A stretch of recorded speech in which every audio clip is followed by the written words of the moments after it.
when he signed to fight Oliver McCall, I got a phone call. And I had always been a big follower of Lennox Lewis and a fan of his after I saw what he did to Riddick Bowe in the Olympics.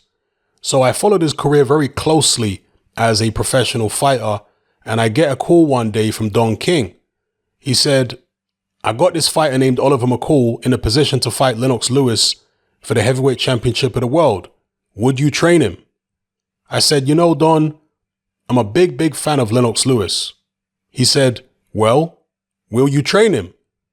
At that time, I had just bought a new restaurant in Detroit, and I was going to be in Detroit for the next few months, building up my restaurant. So I said, yeah, you can have him come in. So Oliver McCall comes to Detroit. I think it must have been June of '94. I was taking him to the gym, and I had him boxing with a guy named Darnell Nicholson, who was very sharp, and Darnell had been to the '92 Olympics. But anyway, the first thing that I told Oliver was, I said, I want to let you know that the first thing I do when training any fighter is start off respecting the opponent, and then we lay out a strategy. So I said, Lennox Lewis is bigger than you. Lennox Lewis is a bigger puncher. Lennox Lewis is also stronger than you and has more boxing skills. So one of the guys who was with him, who was supposed to be helping me train him, one of them was Greg Page, and I forgot the other guy's name. They called Don King and they said, Don, I don't know why you brought in this Emmanuel Steward. All Emmanuel Steward is doing is scaring the fighter and taking his confidence away. That's not the case. I always believe in recognizing and acknowledging what the opponent's strength is, and then you lay out the strategy. But you start out with the word respect. As a result, I said, I will find a way for you to beat Lennox, but it's going to be difficult because Lennox is better than you in every area. So I got the best sparring for him, and Darnell was like a Muhammad Ali at that time, very much on his toes. In fact, in the training camp we had here in Kronk, Darnell always had the upper hand over Oliver because he was just so fast. After a few weeks, Darnell went to New England and fought a guy named John Ruiz, and Darnell beat Ruiz. Maybe a few weeks after that, I had to take Oliver to England to fight Lennox Lewis. When we had the press conference in New York, the trainer for Lennox Lewis was a guy named Pepe Correa. At the press conference, Pepe gets up and degraded me and said that everyone respected me as being maybe the greatest trainer ever, and that I really wasn't this and that, and he was the greatest trainer of all time and everything. And look at what he did to Lennox Lewis and this and that. And he really disrespected the fighter too. I just sat there. I didn't say anything. But my daughter, who was in the audience, said after, Daddy, when I saw you loosen up your tie, I just smiled because I knew you were really getting pissed. I made up my mind then that regardless of whatever happened for the rest of my life, I was going to beat Lennox Lewis for sure now because of this personal thing that arose with this other trainer making these comments about me. So anyway, Lennox was boxing with a guy named Garing Lane, which was a slow guy about 5'9" or 5'10". And Darnell Nicholson was boxing at such a fast pace with Oliver McCall that Oliver's speed picked up and got better and better and better.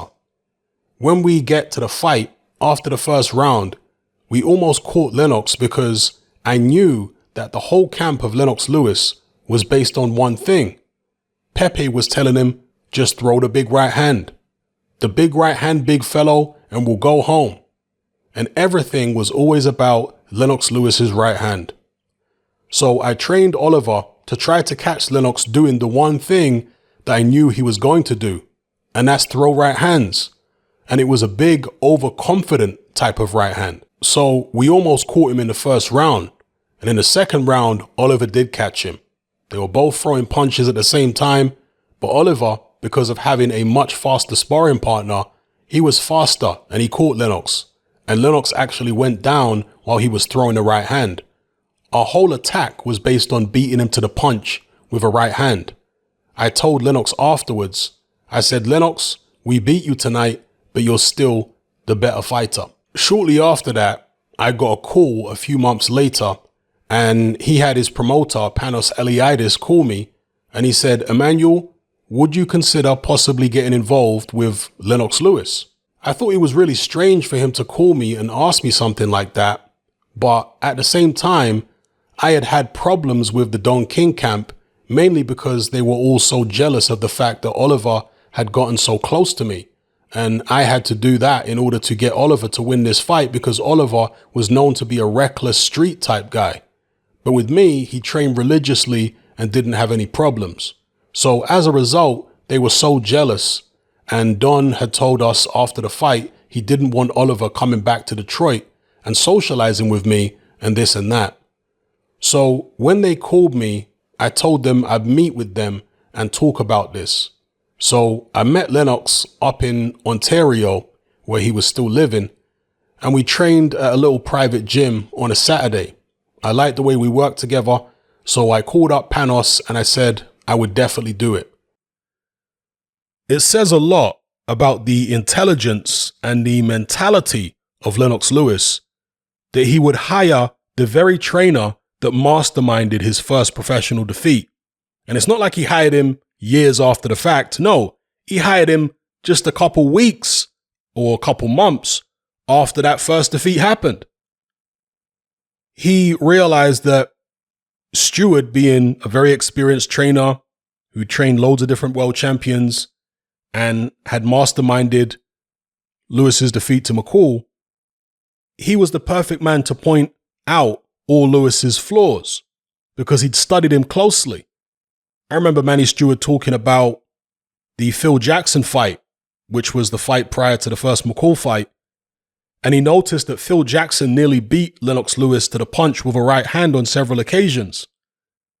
So he took that and he looked at McCall and said, well, you're not going to outbox Lennox Lewis. You're probably not going to beat him with sheer pressure and volume either. We're going to have to devise a technical strategy, one particular punch that he believed Oliver McCall could land on Lennox Lewis and have success with. And it was that right hand, beating him to the punch with a right hand, because Lennox Lewis used to arc his right hand. There was a tell on it. He would cock his right fist back just ever so slightly, and then he'd throw the shot in an arcing fashion. That was a signature punch for Lennox Lewis prior to him working with Manny Steward. And as I say, that punch could be read. And Steward drilled it into Oliver McCall to beat his sparring partners to the punch with the right hand. And they practiced that move over and over and over and over and over and over and over again in sparring until they perfected it. And if you watch the first round of Lewis McCall, you'll actually see that McCall nearly lands the same shot in the first round. He tries it a couple times, but he just misses the mark by a little bit. But in the second round, of course, he lands it bang on Lewis's mouth and down goes Lennox Lewis. It's incredible to think that there was actually controversy back then about that stoppage because by today's standards, there is no way that anybody would be upset about the stoppage in that fight. Lennox Lewis was completely gone. He didn't have his legs underneath him, and he could have got seriously hurt if they hadn't stopped the fight at that point.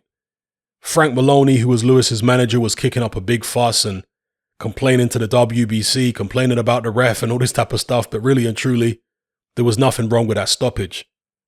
And judging by Lewis's comeback fight against Lionel Butler, it was probably a blessing in disguise that they didn't get the immediate rematch because Lewis was very gun-shy in the Lionel Butler fight. And had they fought Oliver McCall immediately afterwards, maybe he still would have been with Manny Steward, maybe he wouldn't. But either way, he could have still retained that emotional high and that focus that Manny Steward got him to have if they had an immediate rematch. And therefore, it could have been much more difficult for Lewis than it ended up being when they had a rematch several years down the line, where McCall really wasn't the same fighter at that point. Not like he wasn't still physically capable, but mentally he was in a very, very dark place. But as I say, it shows a lot about Lennox Lewis's intelligence and about his character that he hired the guy that masterminded his downfall, because a lot of fighters would feel funny about calling up the guy and trying to work with a guy who just masterminded their first defeat. Whereas Lewis put his ego aside and said, no, actually, he's the perfect guy to train me. He'd obviously tried to hire Steward as his manager very early on in his pro career, or when he first turned pro. So he was aware of him, and he obviously knew about him in terms of all the world champions he trained and all the success he'd had at the Kronk. And yeah, he just realized it was a good move for him, and it turned out to be absolutely perfect because Lewis went on to become one of the greatest heavyweight champions in history.